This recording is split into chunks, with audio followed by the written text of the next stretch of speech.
In the quiet hours of an ordinary Tuesday morning, the world as I knew it subtly shifted, as if tilting on an unseen axis.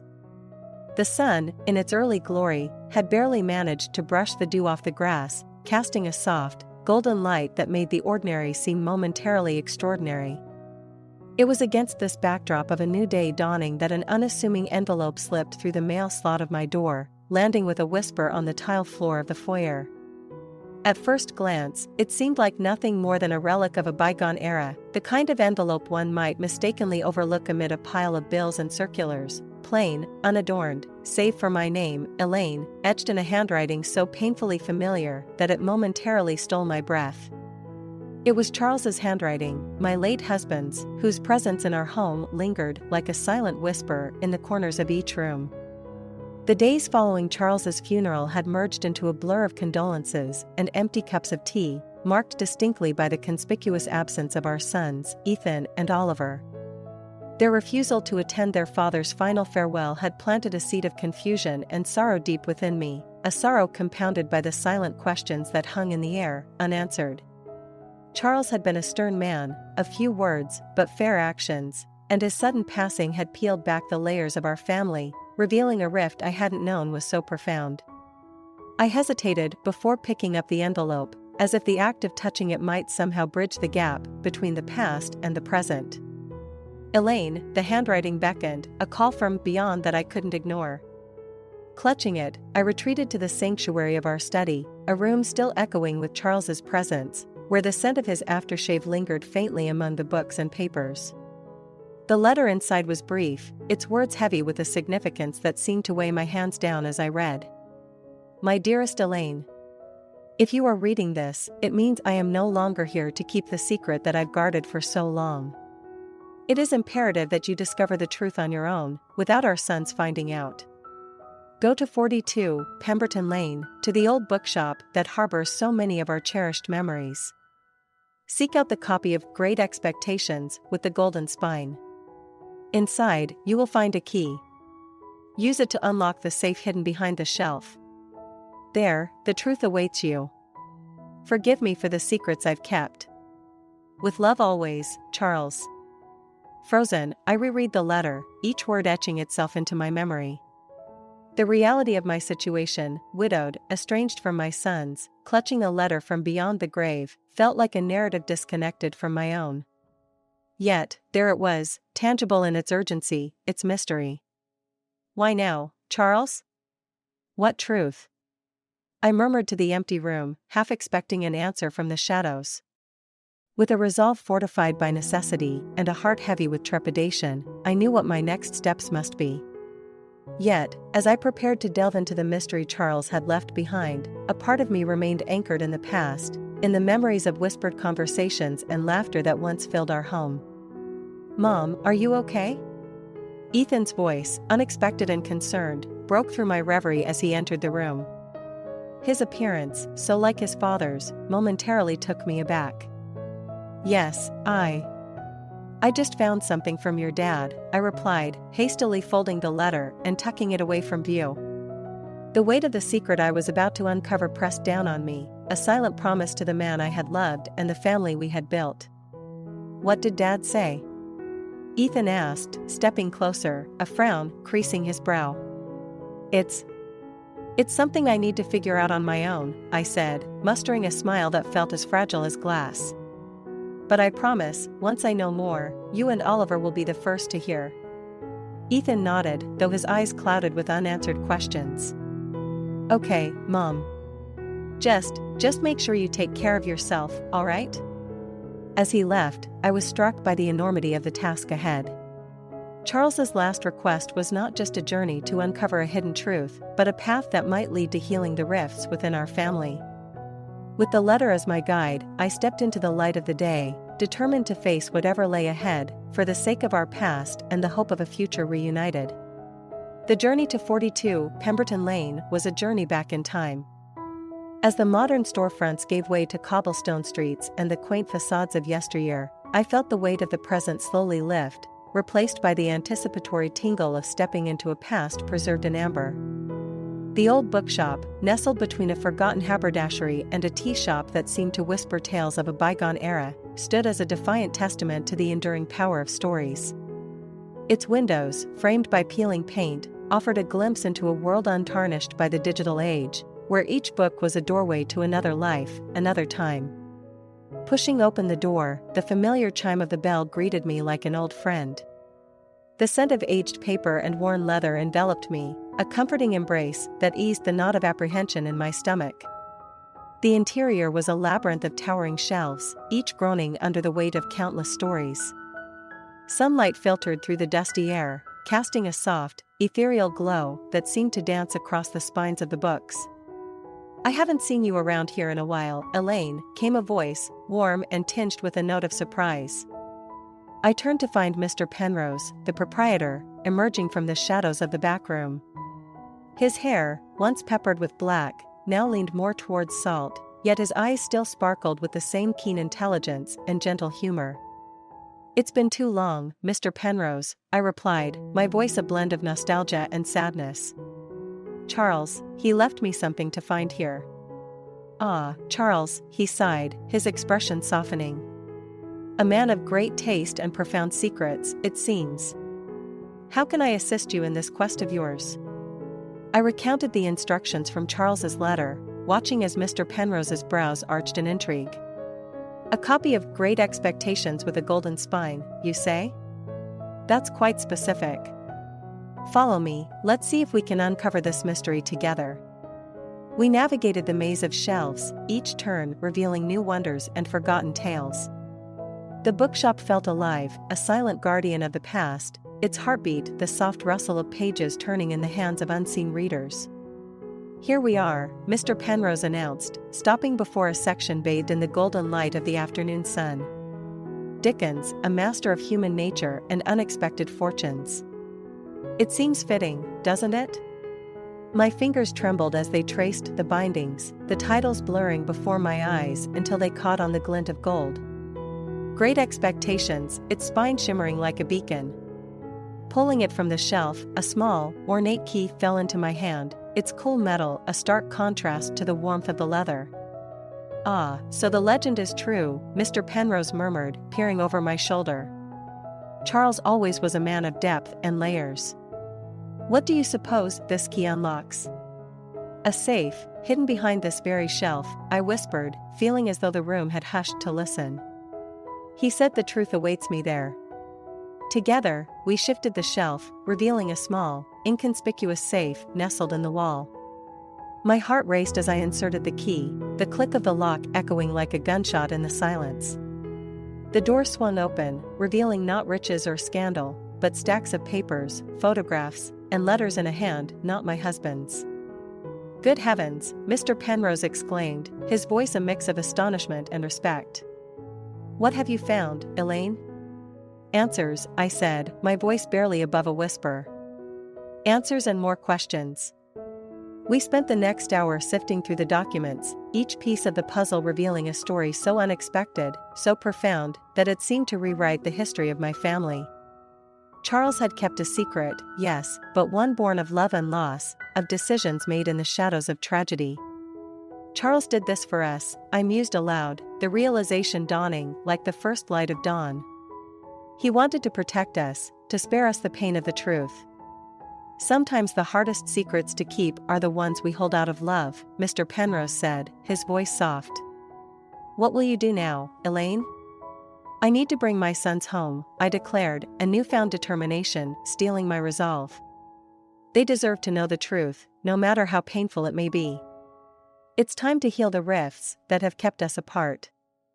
As I left the bookshop, the sun casting long shadows behind me, I carried not just the revelations of the past, but the hope of reconciliation.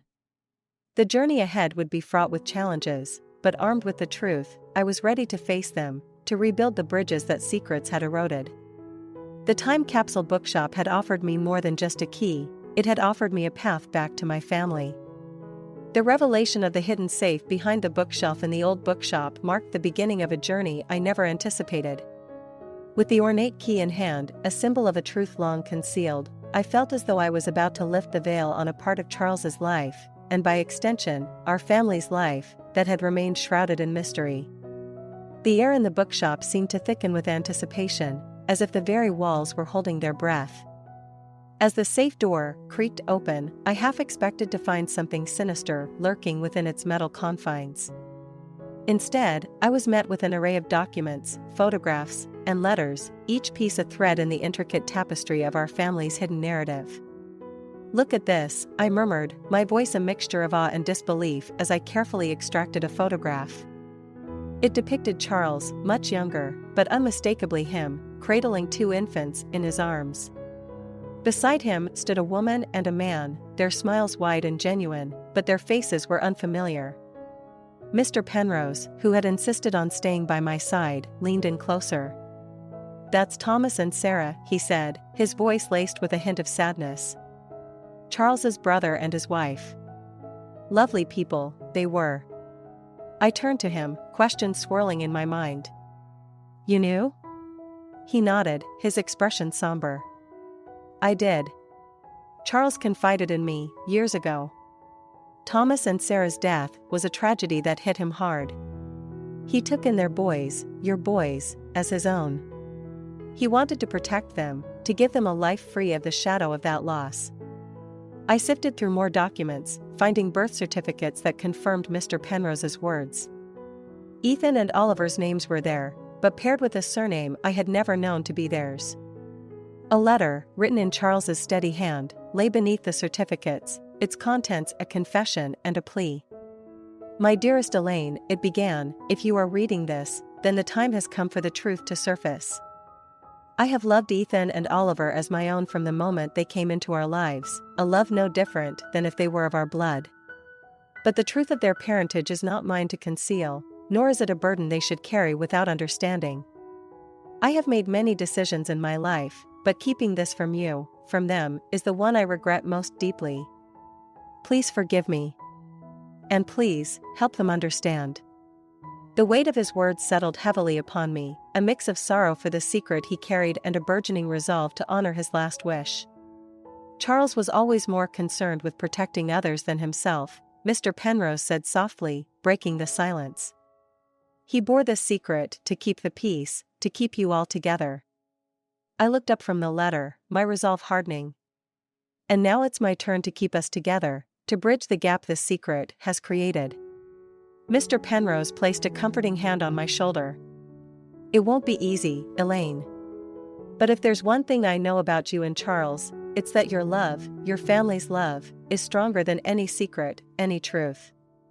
As I repacked the documents, photographs, and the letter into a briefcase Mr. Penrose had provided, a plan began to form in my mind. I needed to confront Ethan and Oliver, to reveal the truth of their heritage and the depth of their father's love. "Thank you, Mr. Penrose," I said, clasping his hand in gratitude. "For everything." He smiled, a bittersweet curve of the lips. "Just doing my part, Elaine. Now, go. Your sons need you." Stepping out of the bookshop, the setting sun cast a glow that seemed to light my path forward. The road to reconciliation would be fraught with pain and misunderstanding, but armed with the truth and the love that had always defined our family, I felt a cautious hope. The hidden safe had offered me more than just secrets, it had given me the key to bringing my family back together. The journey home from the bookshop was a blur, my mind racing as I clutched the briefcase with the truth of our family tightly to my chest. The evening air, crisp and cool, seemed to whisper encouragements, urging me on despite the turmoil within. I knew that confronting Ethan and Oliver would be one of the hardest things I'd ever done, but the necessity of it pressed heavily on my heart. The house was quiet as I entered, a stark contrast to the cacophony of thoughts and emotions swirling inside me. I found Ethan in the living room, his focus on a book, the furrow between his brows a testament to his concentration. Oliver was there too, idly scrolling through his phone, a picture of detached interest. The normalcy of the scene before me felt surreal, given the weight of what I was about to disclose. "Ethan, Oliver," I began, my voice steadier than I felt. They both looked up, their expressions shifting to curiosity at the sight of the briefcase in my hands. "What's that?" Ethan asked, setting his book aside as he and Oliver moved closer. I've discovered something. Something about our family, about your father, and about the two of you, I said, opening the briefcase to reveal the contents. Oliver frowned, a hint of apprehension in his eyes. What do you mean? Is this about why we didn't go to Dad's funeral? I took a deep breath, the truth poised on the tip of my tongue. It's about more than that. It's about who you are, and the secret your father kept to protect you. As I laid out the documents, photographs, and Charles's letter on the coffee table, the boys leaned in, their initial curiosity turning to shock as they began to piece together the puzzle. This can't be right, Ethan stammered, picking up one of the birth certificates. Are you saying we're adopted? That Uncle Thomas and Aunt Sarah were our real parents? Yes, I said softly, watching their faces closely. Your father, Charles, wanted to tell you many times, but he feared it might change how you saw yourselves, how you saw us as a family. Oliver was silent, his eyes tracing the words of Charles's letter. Finally, he looked up, his voice tinged with hurt. Why didn't he trust us with this? Did he think we couldn't handle it? It wasn't about trust, I explained, my heart aching for them. It was about love. He wanted to protect you from the pain, from feeling like you were different or didn't belong. But he realized, too late, that the truth was a part of you that deserved to be acknowledged. Ethan, always the more contemplative of the two, furrowed his brow. And what about you? Did you know? The question was a dagger, but I had braced myself for it. No, I didn't. Your father kept this secret from everyone except Mr. Penrose, the owner of the bookshop. I found out just today, through this letter and these documents. The room was thick with tension, a mix of betrayal, confusion, and a desperate need for understanding. It was Oliver who broke the silence. So, what now? How do we move forward from this? His question hung in the air, heavy with implications.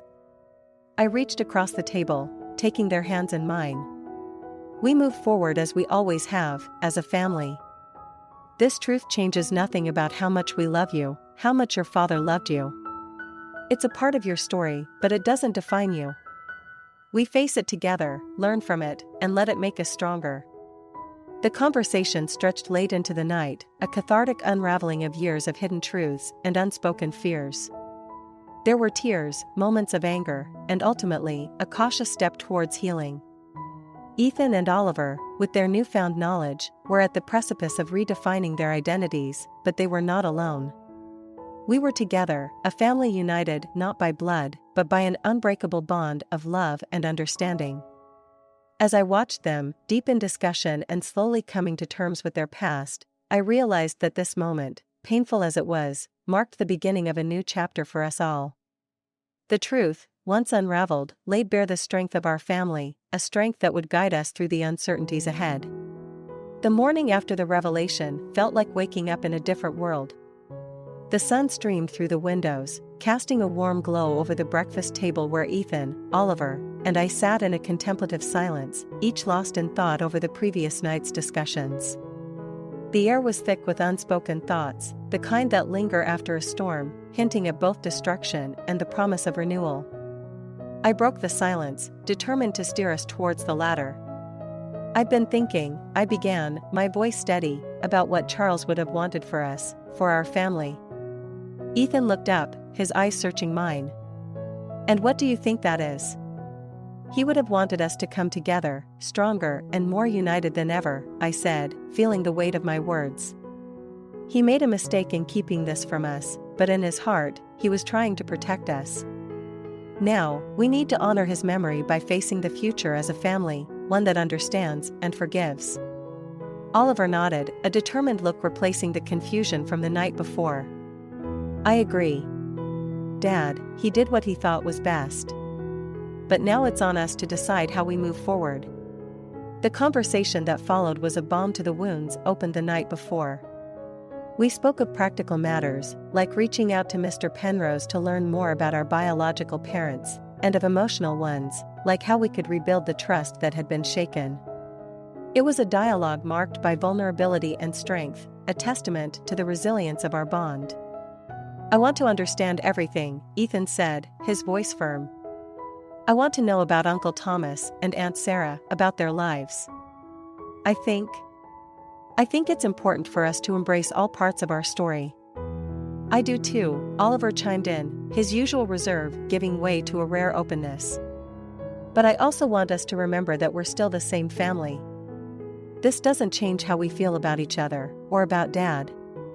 Their words filled me with hope, a sense that despite the upheaval, we could emerge from this stronger. "Then that's what we'll do," I said, feeling a resolve take root. "We'll learn about your biological parents, honor their memory, and continue to build our family on a foundation of love and understanding. We'll make this journey together, every step of the way." As we cleared the breakfast dishes, the atmosphere was lighter, charged with a new purpose.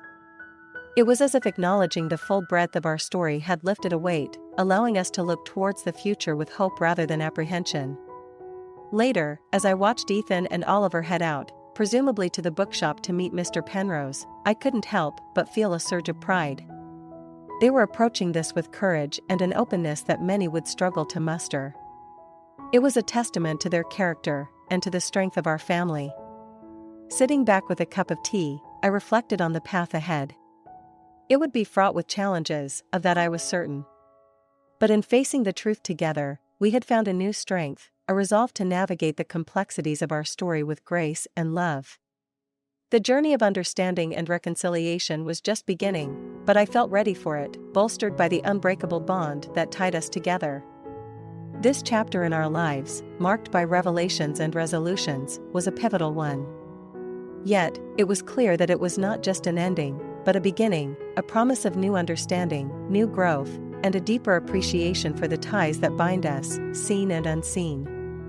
As I looked to the future, I did so with a heart full of hope, ready to face whatever came our way, together, as a family. ####Chapter 6, The Journey Home. The days that followed were a whirlwind of activity and discovery. Ethan, Oliver, and I delved into the past with a shared fervor, piecing together the mosaic of our family's history. We met with Mr. Penrose, who shared stories and photographs of Thomas and Sarah, painting a picture of their lives with vivid strokes of memory and affection. It was a bittersweet process, learning about the joy and tragedy that had preceded us, but it was a journey we undertook together, a testament to our newfound resolve. One afternoon, as autumn painted the world in shades of gold and amber, Ethan proposed an idea that would solidify our journey of reconciliation and remembrance. "I think we should visit the lake house," he said, the suggestion hanging in the air like a delicate promise. "It's where Dad loved to take us every summer. It feels right to go there, to remember him and to honor our biological parents." Oliver and I exchanged a glance, the weight of the proposal settling in. "I think that's a wonderful idea," I replied, feeling a mixture of excitement and nostalgia. The lake house had been the backdrop of so many family memories, a place untouched by the complexities of the world. The journey to the lake house was a quiet one, each of us lost in our thoughts as the familiar landscape rolled by. When we arrived, the sight of the tranquil water and the rustic charm of the house greeted us like an old friend. We spent the day there, talking, laughing, and remembering. As the sun began to set, painting the sky in hues of pink and orange, we gathered by the water's edge, a bundle of letters and photographs in hand, mementos of Thomas, Sarah, and Charles. "I've been thinking a lot about family," Oliver began, breaking the silence. "About what it means to be connected, not just by blood, but by love, by memories. I think that's what we have here. A bond that's stronger because of what we've been through." Ethan nodded, his eyes reflecting the fading light. "It's been a hard journey, but I feel closer to both of you than ever before. It's like we've rediscovered what it means to be a family." I looked at my sons, my heart swelling with pride and love. "Charles would be so proud of us," I said, my voice thick with emotion. "We've faced the truth together, and it's brought us closer. We're honoring his memory and the memory of Thomas and Sarah by being here, by being together." As we released the letters and photographs onto the water, watching as they floated away, a profound sense of peace settled over us. It was a symbolic gesture, a way of letting go of the pain and embracing the love that remained. The drive back home was different, filled with plans for the future and reflections on the past. We talked about organizing a memorial for Thomas and Sarah, about continuing to explore our heritage, and about the ways we could keep the memories of our loved ones alive. As we crossed the threshold of our home, I realized that this journey had brought us full circle. We had ventured into the unknown, faced the complexities of our past, and emerged stronger for it. Our family, though reshaped by revelations and time, was more united than ever. The journey home was not just a return to a place, but a return to each other. We had weathered the storm of discovery and found a new beginning, a new chapter in the story of our family. And as we settled into the comfort of our home, I knew that whatever the future held, we would face it together, our bonds unbreakable, our hearts open to the endless possibilities of tomorrow. In the quiet reflection of the evening, I realized that home was not just a place, but a feeling, a sense of belonging and understanding that we carried within us. And as I looked at Ethan and Oliver, I knew that we had found our way home, not just to a house, but to each other, to a family rebuilt on the foundation of love, truth, and resilience. This journey, with all its twists and turns, had led us back to where we belonged, together, as